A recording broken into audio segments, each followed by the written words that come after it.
আজকের এই ব্লগটা দুদিন আগের। আমরা গিয়েছিলাম মেদিনীপুরে, কারণ মেদিনীপুরে একটা V2 বলে নতুন শপিং মল খুলেছে।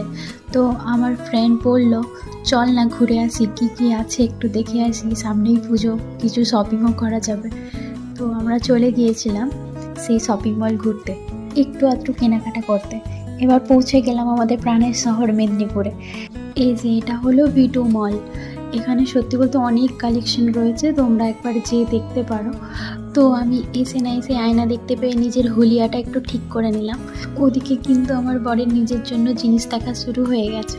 আমার মনে হয় এই V2 মলে মেয়েদের কালেকশনের চেয়ে ছেলেদের কালেকশন অনেকটাই বেশি।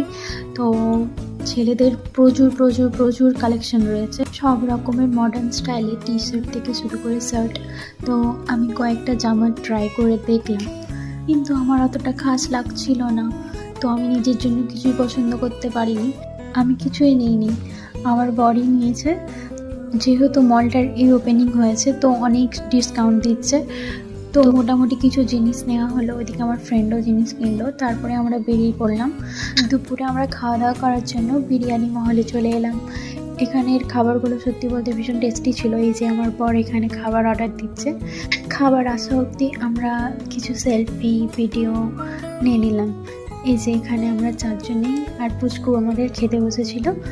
তারপর আমাদের খাবার চলে এলো। আমরা অর্ডার করেছিলাম বিরিয়ানি, আর ছিল 2 রকমের চিকেনের আইটেম। খাবারগুলো অনেক টেস্টি বানিয়েছিল, সত্যি বলতে আমার বেশ ভালো লেগেছে।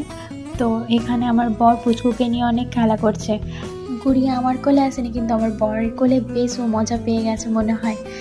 তারপর আমরা খাওয়া দাওয়া করে বেরিয়ে পড়লাম, কারণ মেঘটা বেশ কালো করে এসেছে। মেদিনীপুরের ওই জল ট্যাঙ্কির পাশের মোবাইল কভারের দোকানটায় দারুণ দারুণ কভার পাওয়া যায়, আমি একটা নিয়ে নিলাম। তারপর রাস্তার মধ্যে প্রীতিশা মাছের দোকান দেখতে পেয়ে ইলিশ মাছের দাম জিজ্ঞেস করতে চলে গেছে। সত্যি বলতে আমার অত মাছ পছন্দ নয়, তো আমার এত ইন্টারেস্টও নেই। তারপর আমরা লোকাল ধরে বাড়ি ফিরে গেলাম। স্টেশনে এসে একটু ঘুগনি খেয়ে বাড়ি চলে এলাম। Thanks for watching.